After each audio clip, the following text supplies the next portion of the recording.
Hello, good afternoon, good evening, and good morning to everyone out there in podcast land. This is Garrett McQueen coming to you during week one of our 3-week break. Scott and I will be back with brand new opuses of the Triloquy podcast beginning on June 8th. That's where we will start season 4. But in the meantime, I wanted to offer a few extended cuts, just the raw interviews of some of the conversations that I had over season 3 that I thought were really intriguing. And I wanted to give you an opportunity to listen to the full extended uncut versions of our conversations. So for this week, I'm offering the extended conversation, the extended interview that I had with Damian Norfleet. He was featured back in Opus 139 of the Triloquy podcast, where he talked about his then upcoming collaboration with Ensemble Pi, a piece of music that Damien created that centers the issues of mass incarceration and solitary confinement. In case you don't remember who Damian Norfleet is, I'll read a little from his website here. He says,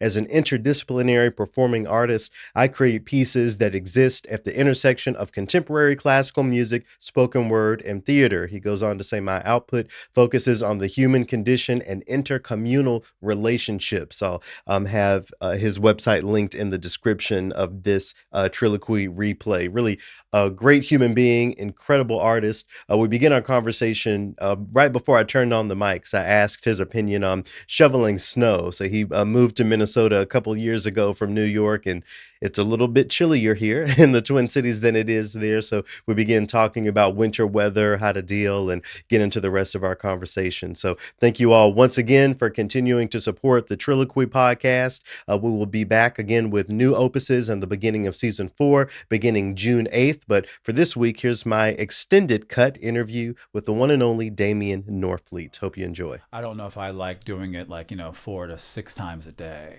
and that's what was required. Because the Bible don't say nothing about this cold. That's what I tell my parents. See, don't send me no Bible verse, because Jesus didn't have to deal with -30. I mean, Jesus was walking around comfortable. He was walking around with no drawers, just billowing, flowing clothes. I'm up here in 7 layers. In science, wrapped in science. My coat is science. It's all these things and fabrics that end with an EK, things that don't, But I was cool. It was all right. I mean, the thing that was most uncomfortable about Saturday is obviously the week happened. Let me know when you got to your test. Oh no, yeah, we're going. I just dropped I dropped the needle where it drops. Okay. Yeah, I mean.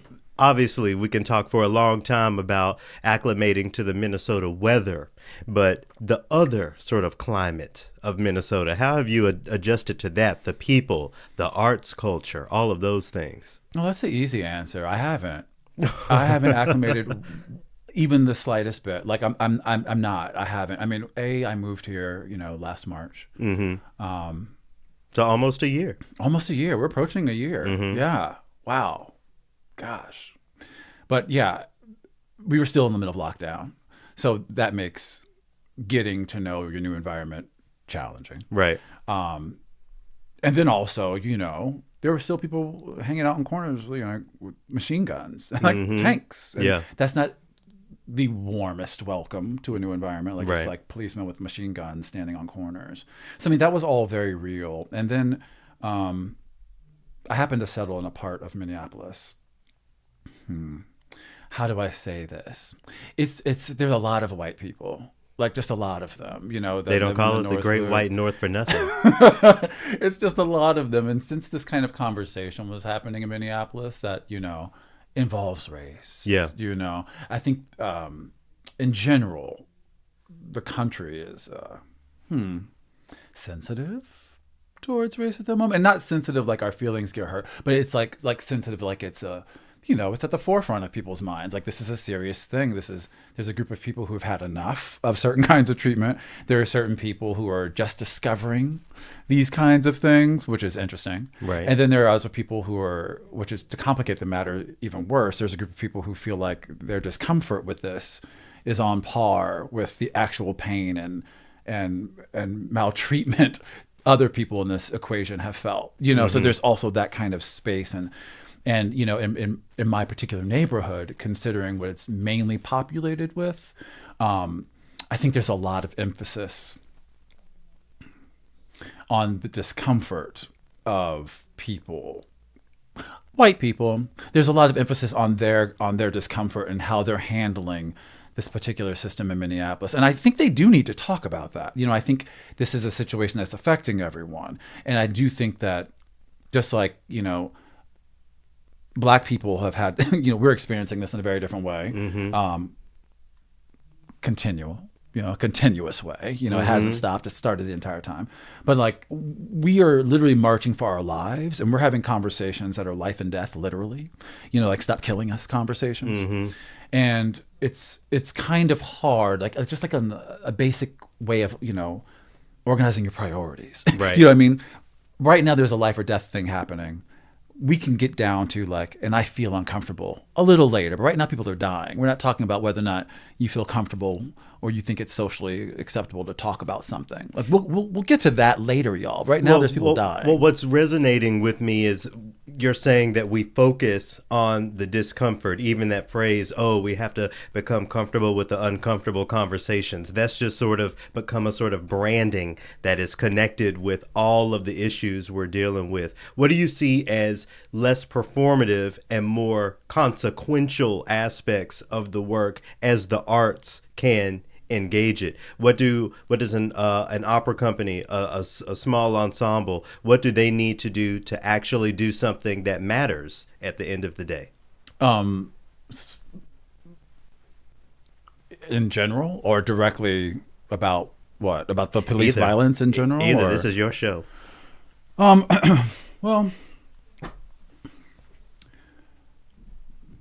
I mean, I grapple with this question, and it's because it's a question I've actually asked myself over the last 2 years. If you asked me this question 2 years ago, I would have a very specific, clear, concise answer with specific examples of like, and for example, I did X, Y, and Z. This pandemic happened, and it forced me to retreat literally and figuratively. Like we all had to, right? We all had to go within our own spaces with our own thoughts. And God, it was just compounded with all the stuff that went down, It's like we were already dealing with, well, let's keep it to police. We can keep it to one small thing, because this was an issue I had before the pandemic, and it's still a strong one for me now, right? We were already dealing with our relationship with the police and with the prison system and all these kinds of things in our country already, right? We already I can't assume everybody knows things I know, but with a small Google search, with just a small joule of energy, one can track the genesis of our correction system and prison system and policing system all the way back to antebellum slavery. Exactly, right? And so we've been dealing with these kinds of dynamics forever. So then factor in that all of a sudden a different kind of attention is given to the fact that we live in a country where public servants can kill citizens. And somehow, in this pillar of democracy, a public servant can kill a citizen, and we need to talk about it. There's a discussion. There's a discussion necessary. Right. How is that just not completely wrong, point blank, in a place that calls itself the pillar of democracy on planet Earth? I mean, it's the same kind of thing when, a few years ago, when it was on everyone's lips, we're putting children in cages at the border. How in any kind of sphere is that a thing that needs to be discussed? I mean, first of all, if you're from, I grew up in Texas. So if you have any experience in being in the Southwest, being locked in any kind of a cage during the summer months is already like a ridiculous kind of torture, right? This is a land where we get things like heat indexes. Like up here, we get things like, oh my God, it's gonna be really cold, y'all, don't go outside. In the South, it's the exact opposite. There's a day where like, oh, it's 98 degrees, but the real feel is 120. Don't go outside.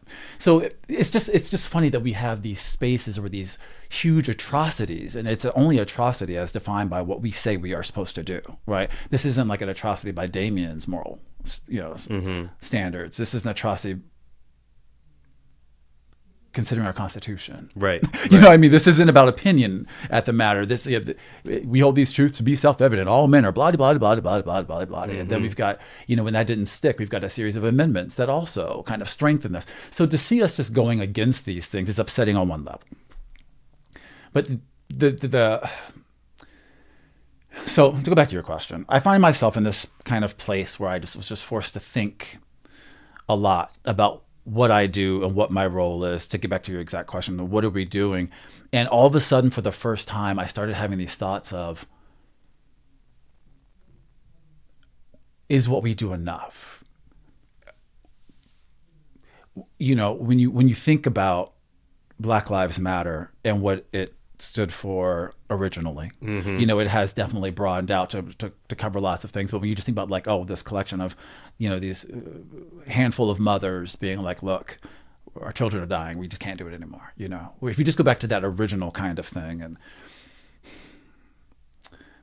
it's hard for me as an artist, and I don't know if you as an artist ever have these questions,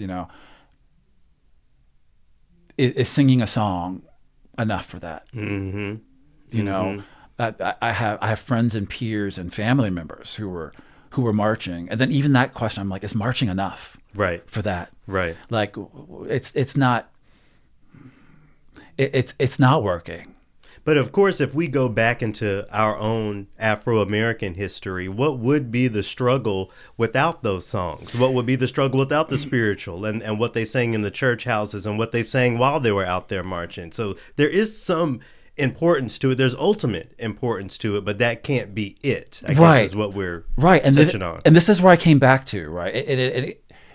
Music specifically has always played a role in our culture. It is a time of comfort. I remember when the pandemic first set in, I can't remember the company that produced this, and it's not even important. And it's not even important which singer said it, but it was one of these virtual things that people were putting together, and this particular one looked as such. No shade, but it looked like they really put this together last minute. And I'm not even mad at it, because when these things happened, George Floyd, we were all so affected, and we would have been affected anyway, but it was just exacerbated by the fact that we were already in the middle of this pandemic. It was too much, And I remember I just remember a singer saying, like, he heard the news and he was like, all I could do was sing. And I remember thinking to myself, that's it? Yes. And that was my initial reaction. And then after I sat with that for a minute, I was like, right.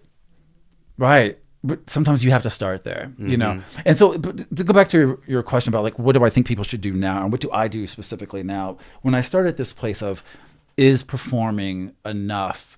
Is sharing this enough? Is this what we need to do? Is it enough for what Damien as a person needs to do? No. I need to do more as a person. As an artist, we don't necessarily need to change our function.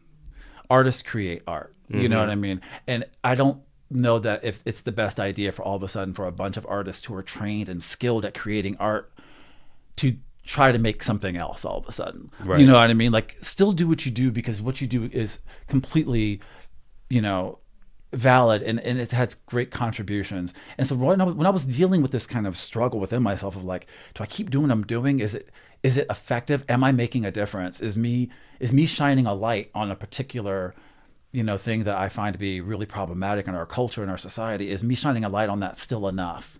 Because I kind of feel like we're in this moment where people know what's happening. Mm-hmm. It's not ignorance anymore, right? Like, it's not ignorance what we're really facing as a problem. It's that next thing.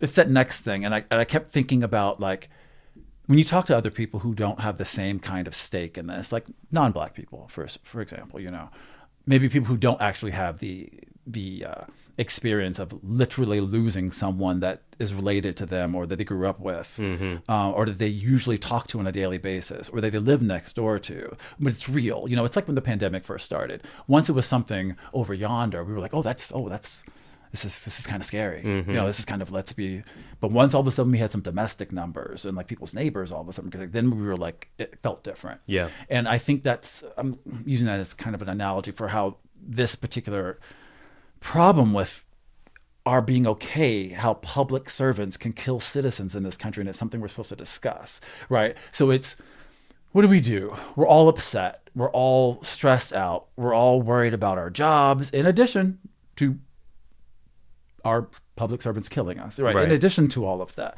in addition to racism in general, in addition to segregation and redlining that's still like just ridiculously happening, in addition to like these blatant bold things of like picking up voting ballot boxes and liberty, I mean, just all these blatant actions of just racism. We're supposed to just talk about like, it's like, well, I don't know, well, maybe it's racism, maybe it's something else. I'm like, really? Is it? Are we doing that? You know, it's kind of a weird thing. So on top of all of that, we're tired, right? Like, people are tired. I just watched people, friends, and not just people I've heard of. I'm talking about friends and like coworkers and family members. Just, you can watch them like people lose it. This is a lot we're dealing with.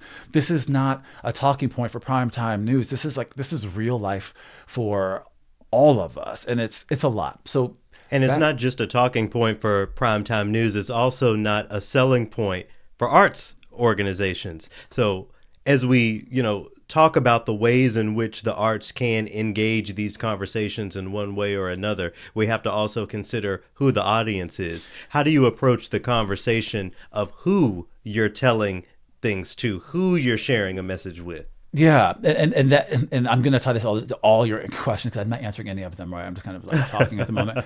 But like, it all ties into this one thing. Before this pandemic and before this new moment, before this latest crest of interest in the plot of, the plot and plight of Black folks, I was really focused on shining a light on issues that I didn't think were getting enough attention. Awareness. I would say I was really in information and knowledge.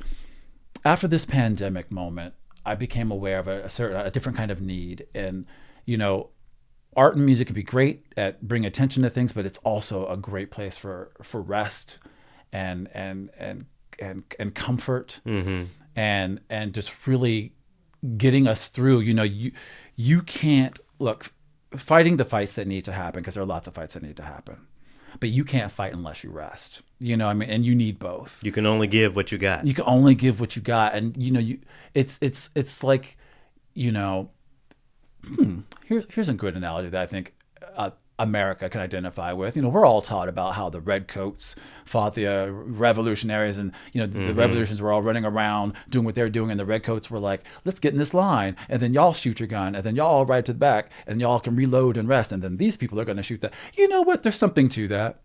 There's something to that. And I'm just like, let me borrow something from y'all's culture real quick. Like, I think there's a moment we're out here, and like literally I was in New York when a lot of these demonstrations were happening, and all I could think of was like, look at all these Black people literally risking their lives in multiple ways now. I mean, we've always been risking our lives to be like, hey, y'all, to survive, right? I mean, to exist, right? I mean, but now in addition to that, they were risking exposure to this mysterious, deadly virus we didn't know about.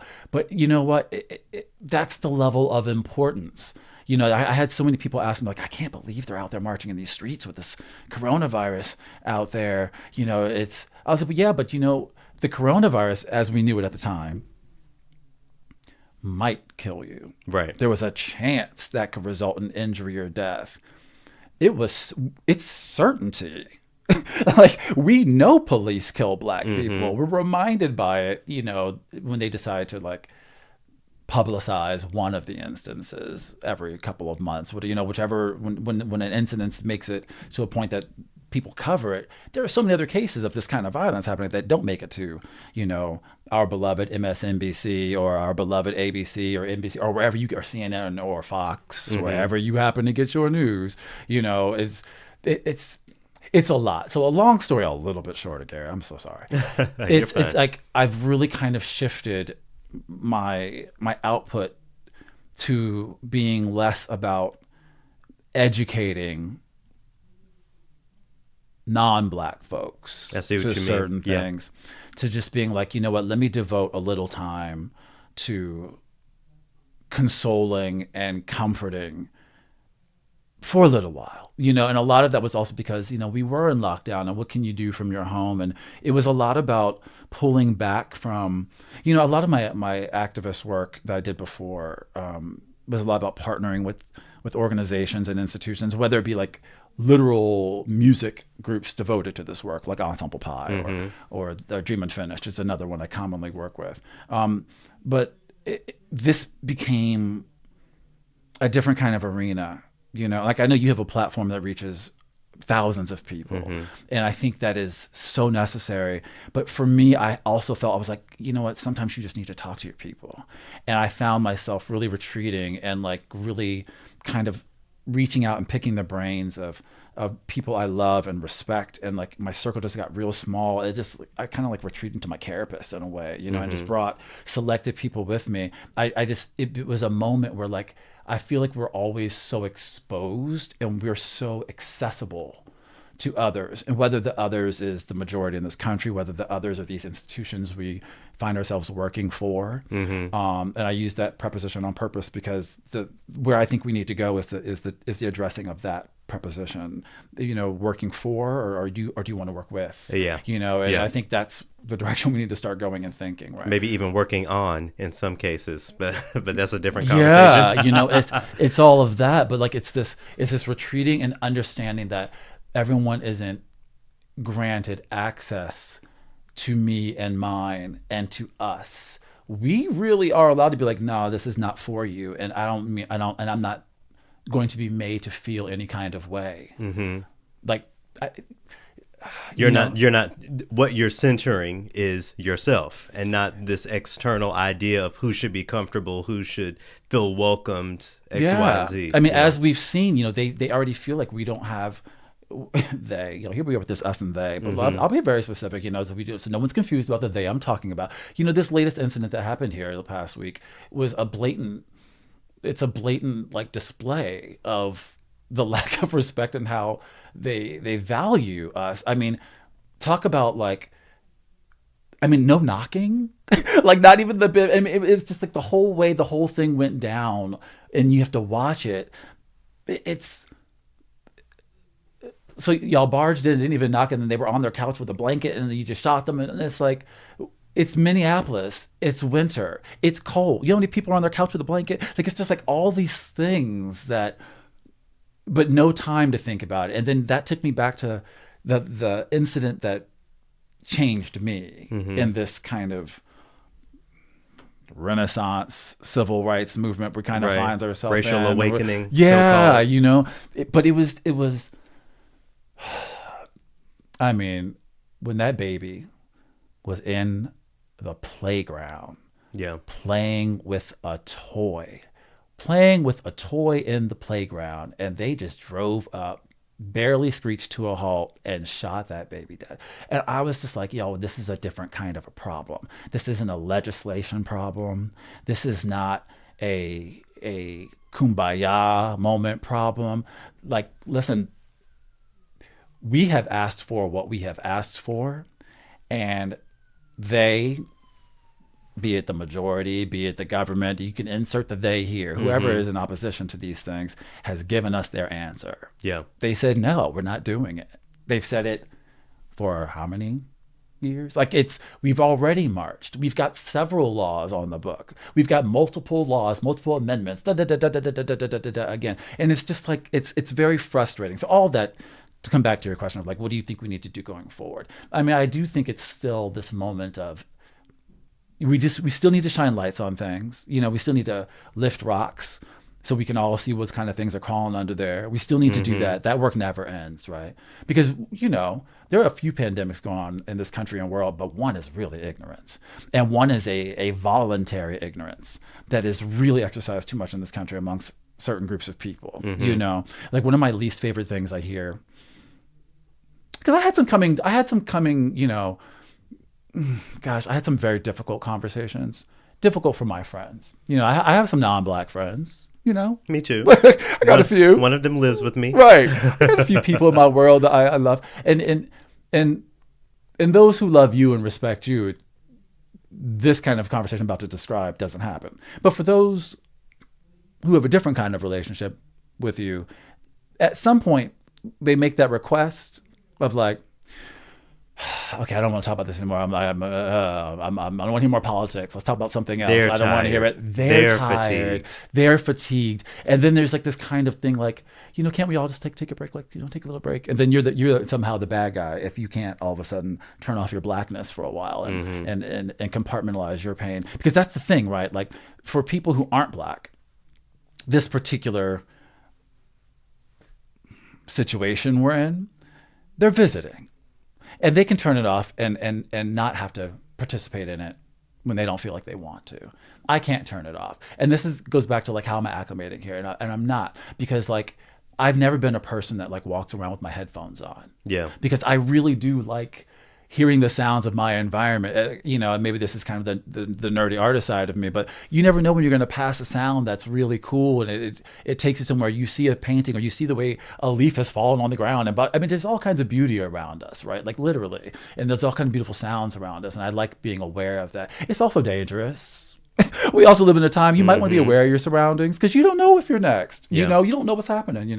Especially walking around New York. It might be the New Yorker in me too. You just want to be aware, but I don't want to engage, Garrett. I really found myself in this place of just not wanting to engage, and I don't know if I want to be in that place. I don't know if I want to be that person. Yeah. But honestly, that's the person I am. Like I put on my headphones to go check my mail, just in case I encounter one of these people who think that their discomfort with the current situation is a problem. Because there's two things that happen in Minneapolis, and here's something I think is another reason why I haven't engaged with Minneapolis in the way I would have hoped I would have by now.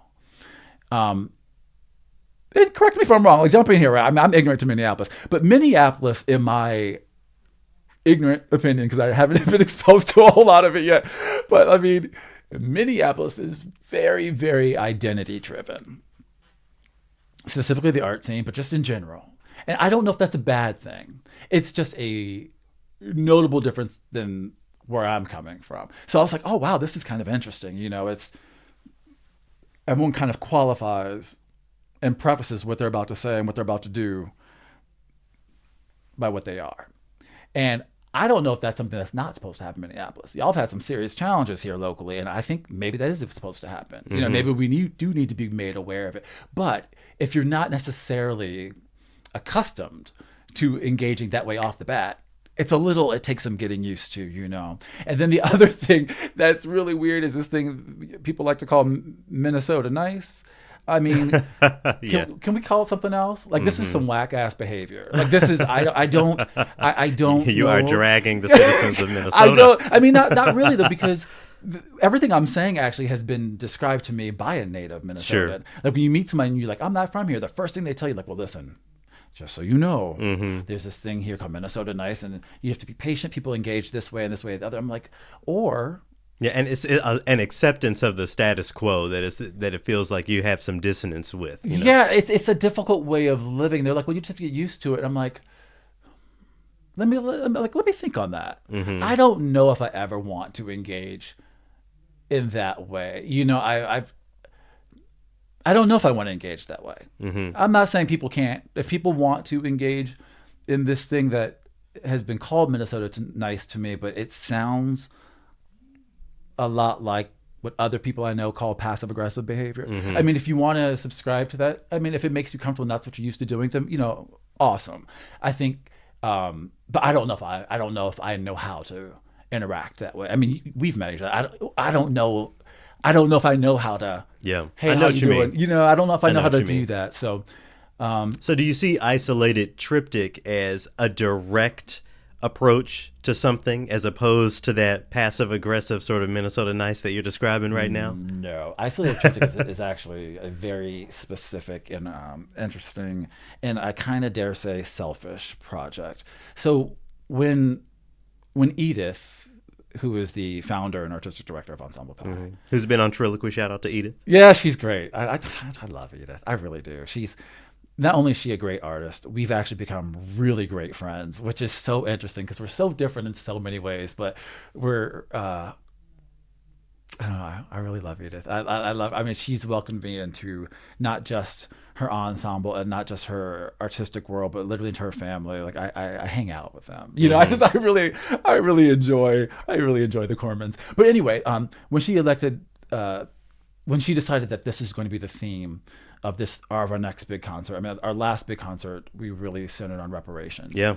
And that was a very fulfilling kind of moment because these concerts happen and I hope people get some kind of enjoyment out of them, and I hope for the hour and a half we have you or the hour that we have you get something out of it. But months for me in my process, months of research goes into these sorts of things, and maybe all that research doesn't necessarily make it onto the stage. Mm-hmm. You may not even see it, but it changes me and affects me as a person, which changes and affects how I approach the piece. Right. So that being said, Edith was like, hey, we're going to do this next concert and we're going to center on prisons and the justice, their air quotes The there. so-called justice Right. system. Yeah. Right, justice system and correctional system and all these kinds of things. And Garrett, there are certain things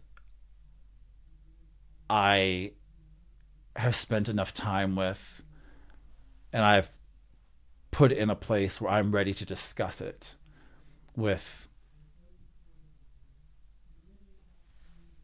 the public. Mm-hmm. And by public, I just mean like different groups of people. As a Black person, prison conceptually is just very problematic. And I don't know, like at this moment, if I was in a place to discuss it in a meaningful way with other people that were not Black. I just don't know. I can get there. Mm-hmm. I mean, I can get there. I'm just not there yet. And I will get there. I'm just not there yet. So I had to figure out how I could participate in this concert in a way that I wasn't shutting down. I was literally shutting down. I mean, before our little chat, before we came on the air, I was highlighting some of our conversation about between our ensemble and some of the groups we're thinking about partnering with, and some of the people who've been doing a lot of this work for years, and having them, educate us and give us like some insight and share their story firsthand. Mm-hmm. It was hard to hear the things they wanted to talk about because to me that was not the most important thing, and it was hard for me to discuss these other aspects of our prison system. What's an example of one of those things that you didn't want to talk These about? other aspects? Yeah, those other things. There are various organizations that have taken it upon themselves to go into prisons and do things. Like there are some organizations that are they have their goal is to rehabilitate the prisoners, and rehabilitate in the sense that something was wrong with you that landed you in prison. So now that you're here, we're going to try to fix what was wrong with you that landed you in prison. I've got all kinds of problems with that, right? Mm-hmm. We know people land in prison not because of something that is wrong with them. Right. Yeah. You know what Yeah. I mean? So I was like, I don't have anything to say about that. That is going to be a collaborative kind of, it's not going to lead to a collaborative sort of So environment what's for your us. response to the person who's, but some people do land in prison because something is wrong with them or they did something wrong? Yeah, sure. That handful of people do, sure. But it's greatly swamped by the number of people that are in prisons for different kinds of reasons, right? Yeah. So what I had to do in particular for this particular concert to happen and me to be able to participate in a way that I felt passionate about something and I felt it was honest, I had to find the part, and keep in mind, I've never gone to prison, so I don't tend to, in my work, base it on something I can't firsthand relate to, and I don't have a firsthand connection to prison, but I did. And I also prefer to create pieces because I'm commissioned to make a performance piece for this particular concert. And I was really thinking, who's going to see this? To go back to your earlier point about audiences, who's going to see this? And sometimes I make art and it's for me or it's for some higher cause. But sometimes, especially when it comes to activist work or activist-oriented work, I don't know if this is the realm for abstraction, because the nature of activist work to me, right, is to communicate something or to Mm-hmm. say something. Either you're for something, you're against something, you want some kind of change to happen. This isn't a time to be confusing. This is Mm-hmm. time for some kind of, you need alacrity and some clarity in this. So I try to make things a little more pointed into the point. So it's not lost, right? Because the more effective way is to set your platform is way more effective, in my opinion, in addressing certain topics directly because you're speaking. We don't have to figure out what the symbolism means with this, or with the Sure. poetry of it. It's Sure. just boom, I mean this. And I think that's the way you need to speak about certain topics when you want people to understand. So So how does that directness play a role in how you're going to approach this performance? Right. Are you just going to, do like the rappers say, cut the music and just And let me say say what something. you need to say, maybe. I mean, that's You might. not, I mean, that might, yeah, that might happen. But what I was specifically looking for is I was like, well, let me find something about this because prison is evil. Our current prison system is wrought with torture. No hyperbole. Like, I'm not exaggerating. This isn't flowery speech. Torture happens in prison, right? All kinds of torture. But there was one kind of torture that, because I also didn't want to make a piece in something that's going to get mired and stuck in these places, like you said, like where these people are going to be like, but what about the two people that aren't Yeah. doing it? That's not the point of this. So I was like, what is something that America or people en masse can empathize with that is a horrible thing happening in prison, right? And we've all been in this lockdown kind of situation, and we've all felt the effects of what happens when you are confined, right?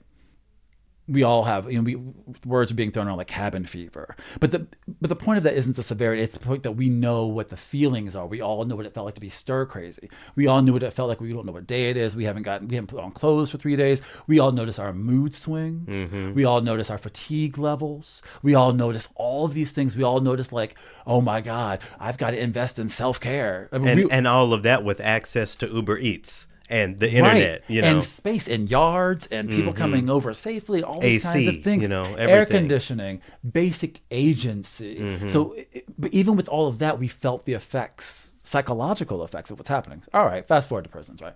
So they're throwing people in these prisons, which already is confining and already detrimental to your mental health, but specifically solitary confinement, right?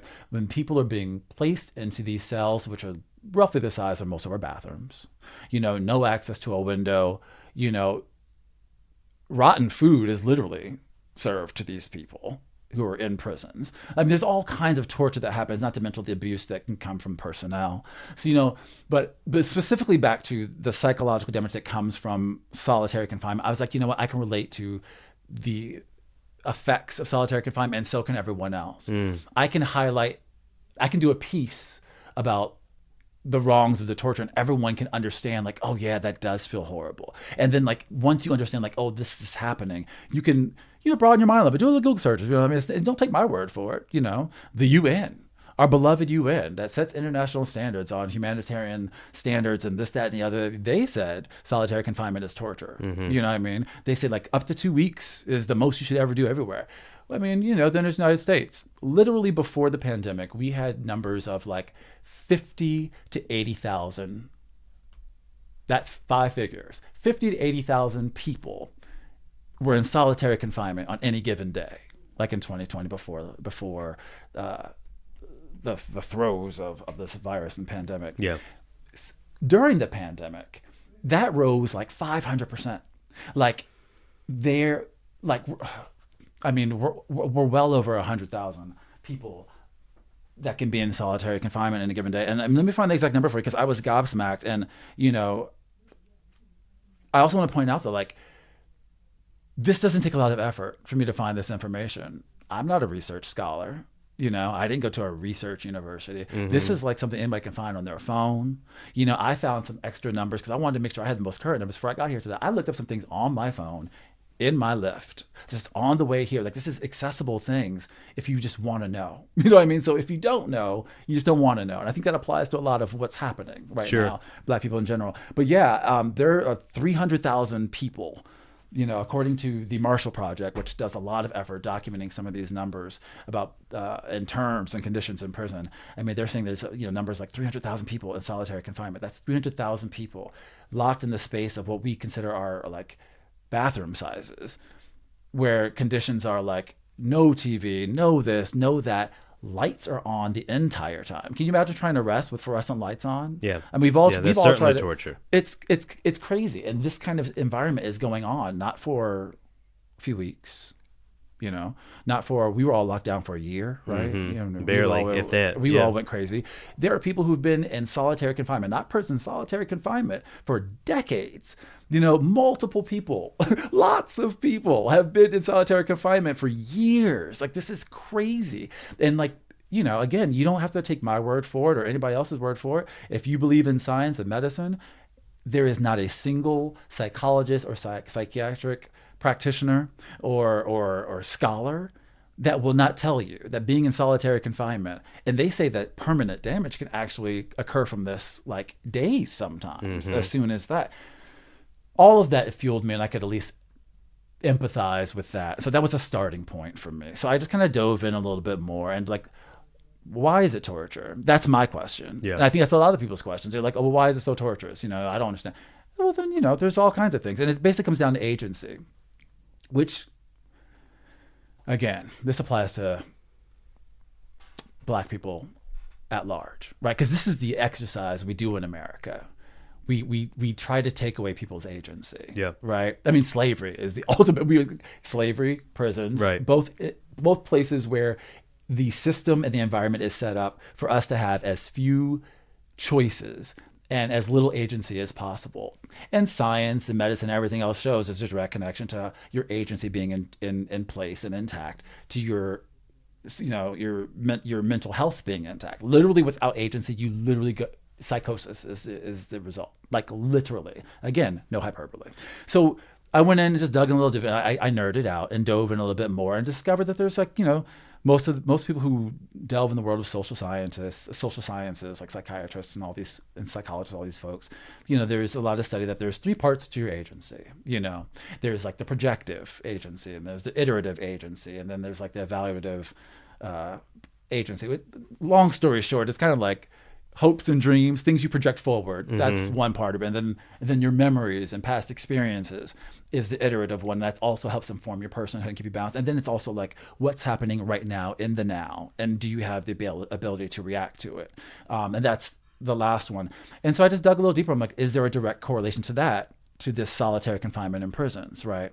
And, you can talk to people and hear their firsthand accounts. And we've got some people, here to tell their story. And it's, they're not being told by us what to say. It was an invitation and they accepted it, and, and they want to share their story, and we are allowing them to, and they're as much a part of the process as anyone else. They get to be involved in this. They are curating their piece. They're not just here and here's a little bit of space. We're going to let you do something that we're going to give. It's not that. We actually want to hear what they have to say, because people need to hear what they want to say. How are you engaging the conversation of what these incarcerated individuals, their levels of interest in this, if the circumstances were different? I can understand how any incarcerated person might be moved to have a conversation with you or other collaborators or offer anything.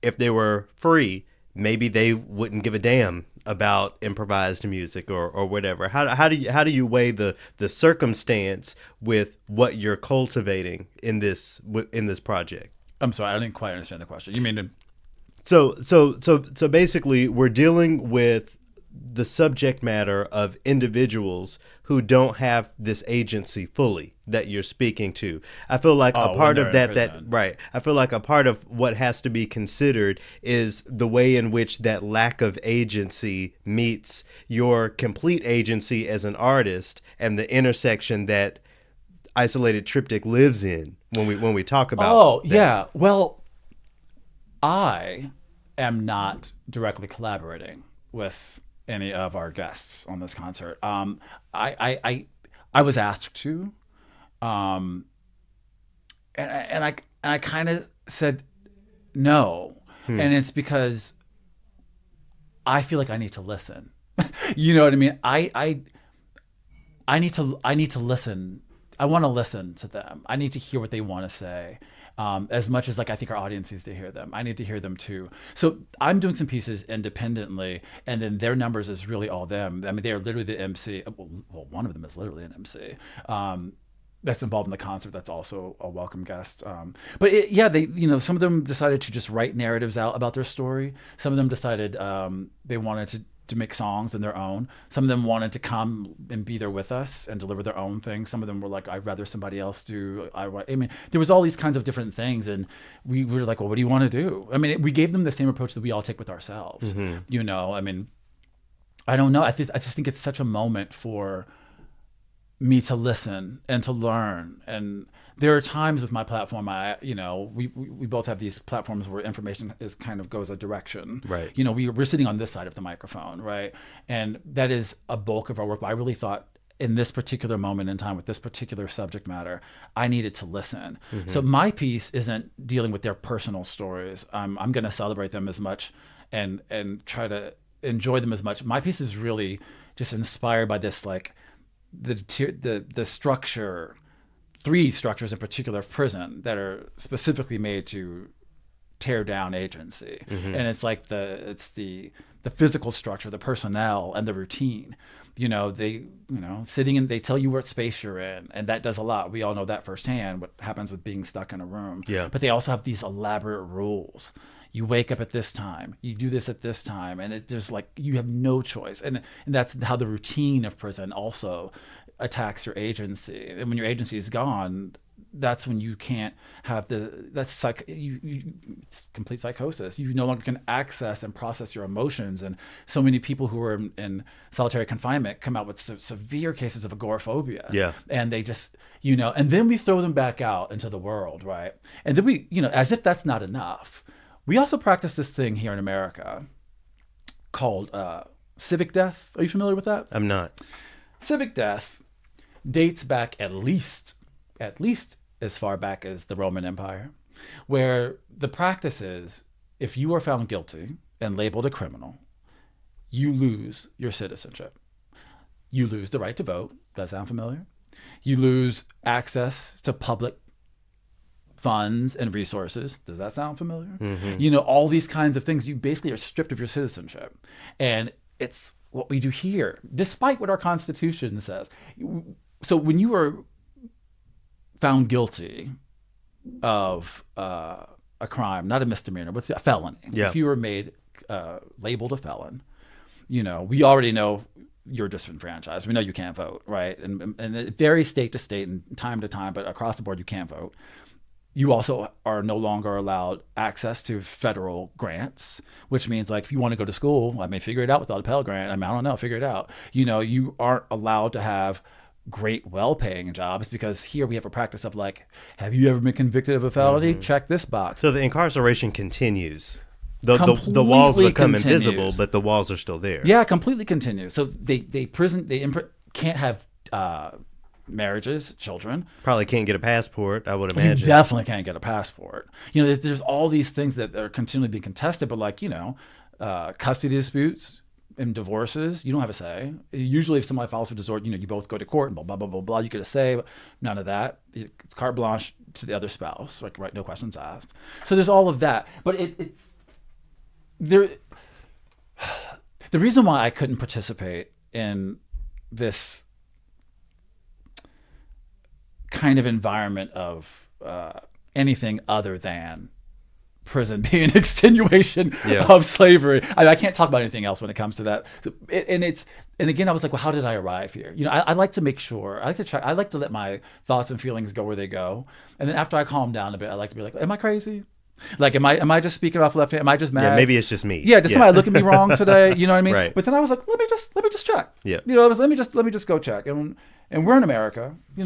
If you want to be a citizen, you basically sign a contract that you're going to abide by the Constitution. And we're all supposed to do that, right? And because we were dealing with things like this solitary confinement and long sentences and all these kinds of things, of course, the first place I went is the Eighth Amendment, right? Which says, it's the one about, no cruel and unusual punishment, sure, right? Which is interesting. Unless ... Yeah, I mean, it's just, but the interesting thing about it is the language of these 3 amendments where I took myself, right? The Eighth Amendment reads as, no cruel and unusual punishment can be inflicted. Not not sustained, not endured, inflicted. Okay. All right. No excessive bail can be required. Okay, so you're not allowed to require excessive bails. You're not allowed to like inflict certain punishments. They're not talking to us. I don't get to inflict punishments. I don't get to set bails. They're talking to people who get to do that. Right. Y'all know who that is. And then, so that reads weird. I'm like, that's interesting, right? And then there's another amendment that we talk about because, when you go through this thing, and we were talking about it earlier, prison, whatever we want to call our prison system, whatever, it's completely an extension of slavery, right? We know how like fugitive slave law went into this, and then these people running around rounding people up. We know how that grew, and, right. and what do we call them? What do they call them? What do they like to call themselves? Or our finest? Yeah.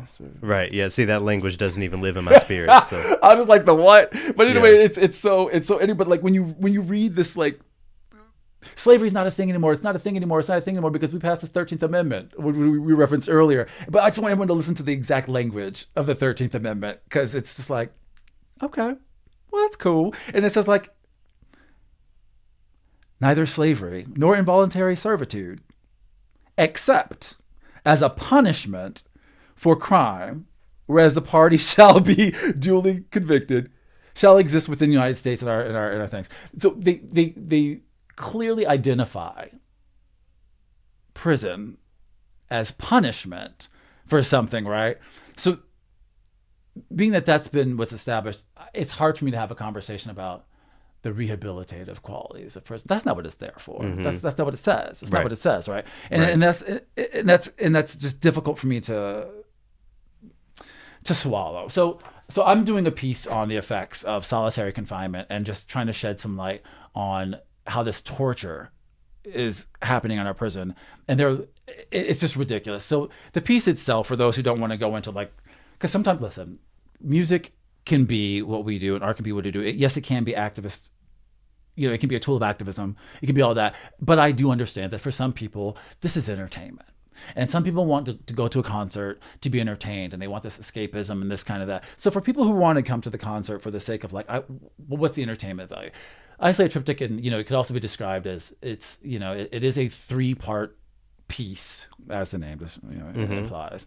That is, it involves spoken word and song and movement and scene work, and it's a theater piece in some levels too. So and in a lot of improvisation, and there's and puppetry, and a lot of these like modes of performance are chosen on purpose, right? I mean, my collaborator, I'm working with someone on this thing. Her, first of all, she's brilliant. Her name is Mara Gayan, and I got to work with her this past summer.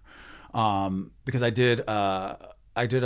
worked with the company. There's a company called the Bread and Puppet Theater Company, which is an activist puppet theater. Imagine that. Yeah. Who knew? Who knew? And they've also been like in business and active like since like the 60s. I mean, it's been around for a while. They started in the Lower East Side of New York, but they do all kinds of interesting work. Look them up when you all get a chance. It's called Bread and Puppet Theater. But anyway, I worked with them on this piece, which led me to meeting this brilliant movement artist named Mara, and we just discovered that, I've done a lot of different kind of performing. I've been in movies, I've been in TV shows, I've been in operas, I've been in musicals, I've been in plays, and I've played the bassoon, I've played the saxophone. I've done all these kinds of things, but I've never really delved into this world of puppetry. And it was interesting. I didn't realize how much of a blessing this particular skill set and experience would be for this, because it's also a very interesting thing. Like, instead of me operating a hand puppet, this movement artist, this dancer, Mara Gayan, who's, again, she's so brilliant. She's the puppet, and she is going to react to my words. And then to varying degrees, we're going to show how, when I'm puppeteering with her, she's got no say in what happens, and then like we gradually have distance between us, and she has a different level of agency, and my character has a lesser amount of agency, and then built in within all of that is the fruits of our research about the effects of the structures of prison and how it deteriorates your agency and all that kind of stuff. But how are we going to handle this involvement of these people telling their stories, because it ties into something else that has been really bothersome for a lot of us as Black artists during this time, every February, but particularly right now in this season of this new resurgence and interest in Alleged awareness. Yeah. all of that stuff, Yeah. right? And because we all, you talk to one composer, you talk to one flautist, you talk to whatever, and we might have different instruments and slightly different interests, but it all comes down to like everyone wants us to talk about this, And which means that system of labor, those power structures, those power dynamics are still very much at play, even within arts ecosystem. Yeah, and we were interested in your pain. We're not interested in this. We want this very specific thing. Now, is that wrong across the board, Garrett? And this is where I get, because at one moment I talk to some of my friends and peers and myself, and they have lots of things being criticisms. I should just use that word. They have a lot of criticisms of our fair institutions and how they're being treated and how they don't want to be treated anymore, and how this, that, and the other. And there's conversations of ownership and entitlement and all these kinds of things. And they need to be discussed. And I've also had to interact with these institutions before. And sorry, these institutions being anything like opera companies, orchestras, museum spaces, concert hall spaces, and these classical music in general, right? It's there's this conversation of, are there enough of us involved, on either side of the stage or the proscenium? Are we there? Are we being paid equally? Are ideas being valued? Are we seeing ourselves in these spaces? Are our voices, literally and figuratively, being respected and honored and respected more than 1 month a year? And are we being treated as like some kind of, something, to parade and round in front of people? Are we being taken seriously? Are we a flavor of the week? I mean, there's all these sentiments, and it's a weird conversation for me, because on one hand, people, meaning artists of color, some people want access to these spaces. And that's an interesting conversation. You want to be granted access? Like, what does that mean, right? You can be very specific with what you're asking for, because it's if you're already positioning yourself in a conversation of, I want to be granted access, but you're already putting them in a place of granting you something. Right, exactly. So that's a different kind of conversation, right? If you're putting yourself in a position of, this is already mine, you're keeping me out of something that is mine, right? Like, it's a little easier. This particular point is a little easier in the world of new music, where I spend most of my time, right? Because this is novel, this is here. There's not a whole lot of like, well, actually, this is ours because we invented this, in the 16th to 18th century in Europe, and y'all weren't even around. This is ours. This is the one bastion where this is ours. Y'all want to come into our space, and I'm not as interested and or involved in that particular aspect of the conversation. I'm my mother's son. I'll put it this way. I've stopped asking people for things. I've never been comfortable asking people for things. I am fine doing things with people. I love collaborating. I look at these institutions, these orchestras, and I work with them regularly. I mean, I don't have a I don't have a problem working with them, and I enjoy it, right? But I look at them as like I do any other collaborator. I am not grateful that you chose to allow me into your space. We are mutually grateful for us to be sharing our gifts with each other. And if that is not the agreement going into it, well, then that's not an agreement that's okay for me. So I think, yes, there's a lot of responsibility on the part of these institutions. Lord knows, right? That's every institution in America. You know what I mean? That's across the board. That's in education. That's everywhere, right? That's banking. Lord knows banking. You know what I mean? But like in just in the arts, like there comes a point where, like, yes, we can ask for things. Yes, we can demand things. And all these things are necessary. But that needs to be paired with also then you got to follow through. You can't ask for, demand for, but then accept something that's not what you asked or demanded for. And that's difficult. That's the difficulty in this particular argument, because, keeping it into one area that we both don't make our bread and butter, but we both kind of have dipped our toes in lately, like this opera world. Yeah. There are certain demands coming from opera singers to opera companies.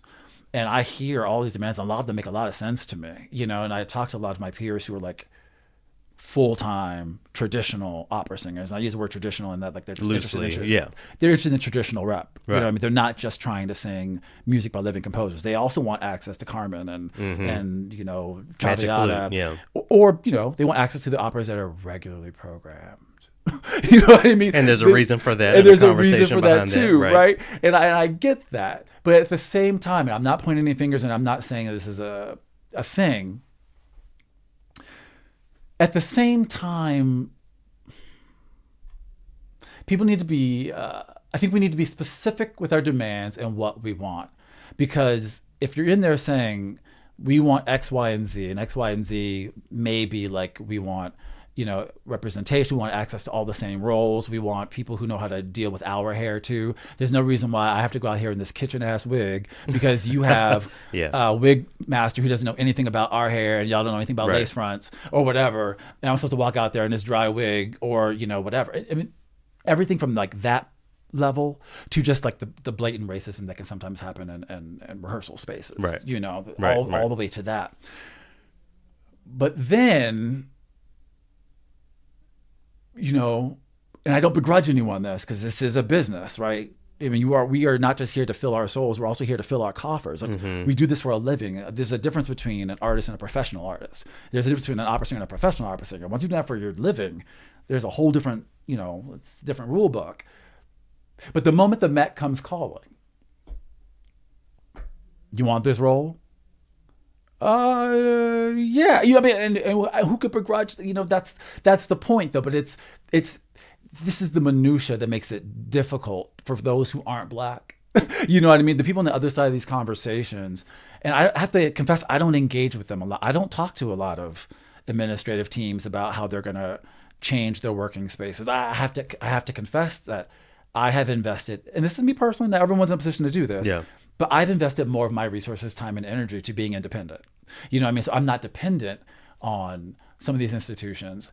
I would love to, I still enjoy working with them, especially with like larger projects. I mean, because a lot of the institutions have access to all kinds of different resources. You know what I mean? It's one thing if all you want to do is small projects that you can independently fund, and that's great. And there's nothing wrong with that kind of work. But sometimes you might want to do a work that is larger and requires different kinds of resources. And you should have access to those too. So it just becomes this space of, on one level, it needs to be a contractual professional conversation and not feelings, right? This is just business. People love to say things like, this is business, this isn't personal, this is business. Well, what happens though when your business can't not be personal? Yeah. When the question on the table is your Blackness, and how does that interplay into your field, into your occupation, to these places you want to work. To be a Black opera singer and to be happy doesn't mean you're supposed to be relegated to these other spaces. I mean, you should have access to all these spaces too. We should have access to the Met as much as anybody else does, as much as any other American has access to the Met. We should have access to Carnegie Hall as much as any other American musician has access to these places. And I think people are working towards it. Is it working? And I'm actually asking you this question because I feel like you have, I think you're more of an expert in this than I think you spend time asking these questions and hearing answers from these people a lot more than I do. And, is it working? Maybe, you know what I mean? Yeah. Maybe, but this is a new space, right? I mean, we're not going to know if it's working, I guess. The way I boil it down is that we're trying to keep an arm on the white supremacist nature of this art we all found ourselves in while trying to move in another direction, but we're afraid to take our arm off of that thing. Well, whatever analogy we want to use, we're afraid to take our arm off the rope because that's all we've known. That's all that the industry has known. So I think as we move forward, it's more about having more of the conversations that you're having, you're alluding to, but not for the sake of perpetuating an art form, for the sake of doing the thing that the conversation is for. And I think that is the missing link with so many of these things. Yeah, I think it is too. I can that's interesting. I'm going to think about that a little more because I haven't really looked at it that way before. But it's there's also, I look at some of my peers, some people I used to go to school with that are doing this full force, and when I was of the mind that I thought I wanted to be a full-time opera singer of the traditional canon, I saw Rigoletto in my future, and I saw these other kinds of roles these roles are put in front of you. I mean, these are the roles you aspire to do, because these are roles that are shown to you in school and your young artist programs, all this kind of stuff. And again, it keeps going. I don't know what's responsible, but these programs train you and try to groom you into having a career, to being able to work, right? So there is a logic that says, here's the canon that's regularly produced across the world. If you can find a way, if you and your body and your technique fit into Bohème, there's always a Bohème. You could work year round, every year, if you're a person that can do Bohème. If you're a person that can easily fit into the Verdi things, the Carmen, the big six, they're just done all the time, then great. If you're not granted access to those things, you have a very different career and struggle, And it's also, to go back to the blackness as a black musician across the board, not just opera singers, because I'm actually tired of talking just about opera. But like, if you're a musician in an orchestra, this and that, would it be nice to be able to wouldn't it be nice to be able to show up, open your case, rosin up your bow, sit down in your assigned seat, get your life together, and then play a piece as a professional, trained musician that's passionate and cares about their work? Wouldn't it be nice for that to be what happens? You walk through the door, you get your shit ready. Oh, sorry. Get your stuff ready, you sit down in the thing, and you get to play your piece. Wouldn't it be nice that the moment you walk through the door, it wasn't, and now you are carrying any opinion anyone in the room has ever had about black people, and any opinion you've ever had about, now you're in there trying to play your instrument and do your craft as best you can, but now it's also racism. It's also racism, because it's so funny when I a blast in my past. So when I was making this very difficult decision 20 plus years ago about what I wanted to do for my career, and I decided, I don't want to just be an opera singer. I want basically, succinctly, I wanted to be an interdisciplinary performer. I wanted to do all kinds of things. I still wanted to sing. I wanted to dance. Still wanted to do all of it. I wanted to sing in English so that my mom can understand what I'm saying. I wanted my friends to come to the show and understand what I'm saying. And to me, that sounds like a very small thing, but it's not. I love for the audience to understand me. I don't. It's like this concert next month. Like, if I get up there and I'm doing all this research for months and going through all these feelings and dealing with these conversations and these fights within myself and other people about what's right and what's correct and what's this and what's that, what's the point if I get up there and I do it all in French to an English speaking audience and they don't understand the thing I'm saying, and there's not that connection. It's like this past weekend, and there's a beauty in singing in other languages. Don't get me wrong. Sure, I love language. It's very fun. But there's something about this past weekend when I went to see the opera, the one in France. The Bologna. Yeah. Joseph Bologna. Yes, Joseph Bologna opera, which is interesting. It was a very, it's I don't, do spoilers count now? I don't think it's a spoiler. It's been hundreds of years. It's fine. Right, but no one's really seen it. Sure, yeah, that's true. I think it's like the first That's scene. true.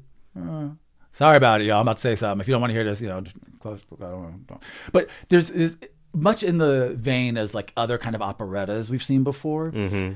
There's some spoken dialogue, and they decide to sing all the music in French. Yeah. And then the spoken dialogue is in English. Right. And it was just a very interesting thing to, I took a moment to watch the audience, and the kind of engagement people have when they could understand the words. Right. You know what I mean? Right. Was so different. And I'm like, as an artist, I don't ever want to not have that engagement. And it's just so funny because you go to opera in other countries, it's not, I mean, at the drop of if you go to opera in Germany, it's not uncommon for them to translate everything into German. You know what I mean? They will turn a Verdi opera into Sure. You know what I mean? It's, and same thing in these other places. I don't want to go too far into that because that's not my area. I don't really know. But the point is like, it was very interesting to see the actual effects of when people all of a sudden understood language that made sense to them. Yeah. How engaged they got. Take that a step further, right? Like if all of a sudden you hear sounds that are familiar to you, you're going to engage. You understand it's for you. It takes more than saying, we want y'all to come in here. Then you go in there and you see something that makes no sense to you. You're not going to be engaged. So, I think the other big question that's always on our minds, and this is across the classical music / new music field, it's always about audiences, right? Whether like, there's the universal question, I think, amongst all of these classical music institutions of younger people. How do we get younger people to come, And then like sometimes you have more targeted goals, right? How do we get this community to come? How do we get more Black people to come? Right. And that's the only thing I want to talk about for this. Like, how do we get more Black people there? And that seems to be like the big question, right? How do we get them to come? You're Black. Why do you come to this? Yeah. Blah, blah, blah, blah, blah, blah, blah. And it's so complicated. And I'm like, well, I think sometimes in these hallowed halls we have, these hallowed halls they love to keep, these hallowed halls of classical music, these disciplined arts. There's a barrage of air quotes y'all can't see. These disciplined arts, the high art, the all these things we like to say. They forget that like the model of entertainment, the audience is there. Like who's serving who? Like let's be humble for a second and remember that there are a group of people paying their money for something. Mm-hmm. Let's just remember that because there's a common sense answer to this. If you want a certain group of people to come to your show, all you have to do is be like, okay, what group? That group? What kind of music does that group like? If you want them to come, play that kind of music. Yep. Like par example, you're like, oh, Black people, they love to be like, oh, we got to go to the churches. Yeah. We got some kind of a musical thing here, and we need some people who are musically inclined. Let's go to the Black churches. Okay, fine, sure, that's cool. You also can go to conservatories because we're also still there. We're also there. Right? But it's like, let's just use the church one. They love to go there. How do we get more people who go to this church to want to come to the show? I'm like, there's music in this church service. You don't have to guess. Mm-hmm. This is the music that they seem, I'm using the they again. The music, they seem to like this. Play some music that sounds like that. Heaven forbid you program a piece that has any kind of a gospel sound or any kind of a jazz sound. I mean, we're catching on to obviously, right? We see these pieces going up now we're catching on to, but the non-rocket science-ness of this. Yep. That's a hyphenated word for y'all. Keep it. The non-rocket science-ness of this. This is so easy. This is low-hanging fruit. Yep. I mean, this is what basic people who make their own music and sell it outside. We can pop music. I mean, this is not hard to figure out. Yep. Build it, and they will come. Let me wrap us up by asking you this. Talk about anything I want to talk about. I ramble. I tell you.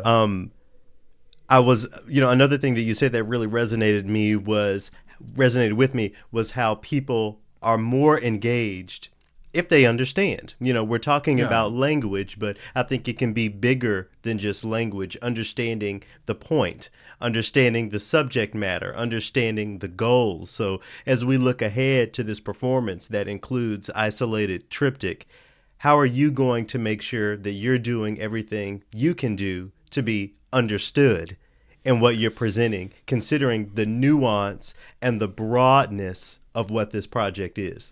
I think the first thing about being understood is listening. I think we spend so much time on figuring out I can be understood, and we immediately go to our deportment. We immediately go on, if I say it like this, they'll get this. If I do it, we just listen. People, they don't make it hard. Listen to the response. Like if you're doing something and people are, checking their text, unwrapping wrappers, doing this, looking down, looking at corners, they're not engaged. And if they're not engaged, then you're not going to, and if your goal is for them to be engaged, you need to change what you're doing. I can't keep holding on to these specifically in this piece, there's an abstract nature to it. But like in the moments I want them to understand exactly what's happening, then it's like, are they getting it like this? No, then let me adapt to them. Like there's a certain amount of humility as a performer that if you want to be understood, you have to understand that part of that responsibility is on you. If I want a group of Greek people to understand me, it behooves me to learn how to speak Greek. You know, if I want a Spanish speaking audience to understand me, it behooves me to learn how to speak Spanish. If I want the black blacks, audience, let's just say it. if I want a bunch of black people to understand or be interested in what I'm doing, my goal isn't, well, let me go teach them how to understand what I'm doing. You've got to humble yourself. Like, if you want them to come, then you've got to be like, well, maybe I need to include things that other people like in what I'm doing. And if that manifests itself by like, people want to see other people that look like them, then maybe you need to hire more black people. If it manifests itself that people are like, I don't understand this music. Like, I don't understand this atonal thing. I don't get it. I don't understand this like 4-5-1. I don't understand why there's so many piccolos. Like, if you don't understand that, right. If I don't hear a beat, this isn't music. If a group of people you want to come cherish things like beats, I don't know, make some music with a beat. If you want a young crowd to come, what are the kids listening to? Figure out a way to bring that into it. It's there's a level of humility and just, it's humility. I think in these hallowed halls, again, I think the biggest lesson is humility. I think a lot of these people who make these decisions that are really good at it, these administrators who make all these decisions, these presidents of these things, and these organizers and all these new positions opening up across the board, there's all these, now I'm a director of this, I'm in charge of impact, and I'm in charge of this, I'm in charge of bringing in brown people, all these new positions people are making, and some of them I think are better than others. I think some people have a different grasp on it. It's all new territory. Everyone's trying to figure it out. We'll see.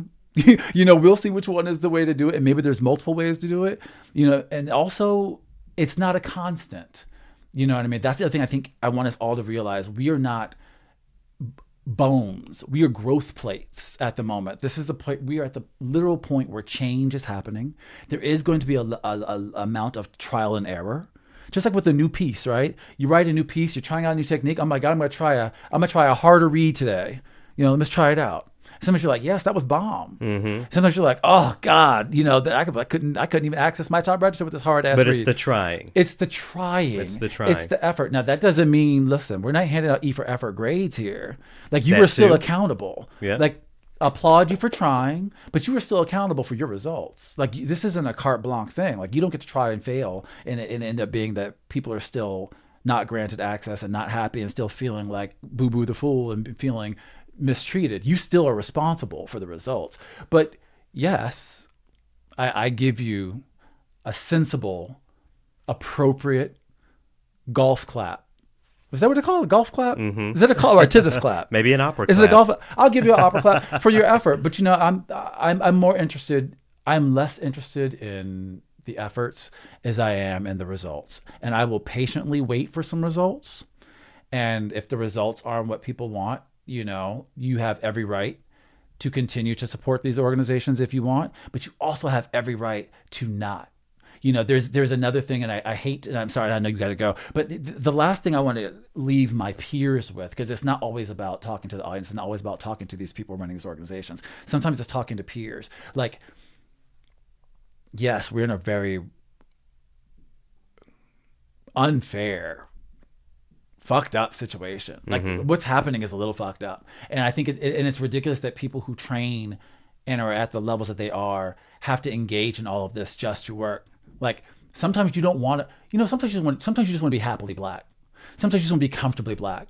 Sometimes you don't want to have to come there and be ready to like tie your hair up because somebody's going to talk to you sideways. Sometimes you just want to be comfortably black. And sometimes you want to be comfortably black in spaces that aren't designated as black spaces. And we're going to get there. But always remember, everyone is not granted access to you. Yes, there's this conversation of we want access to these spaces, but there's, you also don't have to grant people access to you. Like, if we didn't learn anything about this by this lockdown period is that we've got reach. There's all kinds of virtual performances, there are all kinds of new spaces, and like, we've got a different reach. Yes, it's awesome to sing at these places that got these big pocketbooks. It's nice to sing for a $60,000 contract. That's nice. I get that. That doesn't take a lot of thought. But sometimes sometimes you've got to be a little truer to yourself. And if that means you're going to lend your talents and your gifts to a space that is respectful of your talents and your gifts, and maybe that space doesn't have ivory columns and a gold curtain. Maybe that space doesn't have it right now. Sometimes people learn, people will, when people no longer have access to you, they will respect you. Like if they can treat you this way and you're still going to do it, the lesson is that they can treat you this way. So just be mindful of that. Sometimes we need to say no. Like sometimes they're like, hey, we're gonna give you $50,000 to do this, and here's some conditions that you don't like. Sometimes you got to say no, and start your own companies. There's a lot of interesting things to be done. We've got resources, we've got a lot of talent. We can start our own companies. We can start our own orchestras. A lot of people have. Shout out to those who are doing it. We can support our own. We've got all these all-star great talents that regularly lend themselves to certain kinds of organizations. Lend your voice and your talent sometimes to some of these Black-owned organizations and Black ensembles and people doing that. Like don't forget that too. Like that is also how we help each other. Like let's make sure that back to the theys. Let's make sure that the theys are doing right too. But then like let's take care of us. Let's take care of us. Well. Like let's invest in ourselves and take ourselves seriously and just not allow people to treat us any old kind of way. We don't have to sing in their spaces. We don't have to create for them. We don't have to. We can when we want to. If it's a respectful, mutually beneficial contract that's being offered, then take it. If it's not the kind of contract you want, don't take it. And you're allowed to tell people why you didn't take it, but you don't have to subject yourself to some of these things. Now, sometimes you have to, and we'll work that out. That's another conversation on another podcast. But take care of yourself first. Don't let them run this. Don't let them run you down too much to where you're not functioning, to where you can't even be happy and you can't catch a breath. Like, don't let this fight, even though it's an important fight, don't let it occupy every inch of your artistic identity. It's an important fight, but it can't be all of what you are.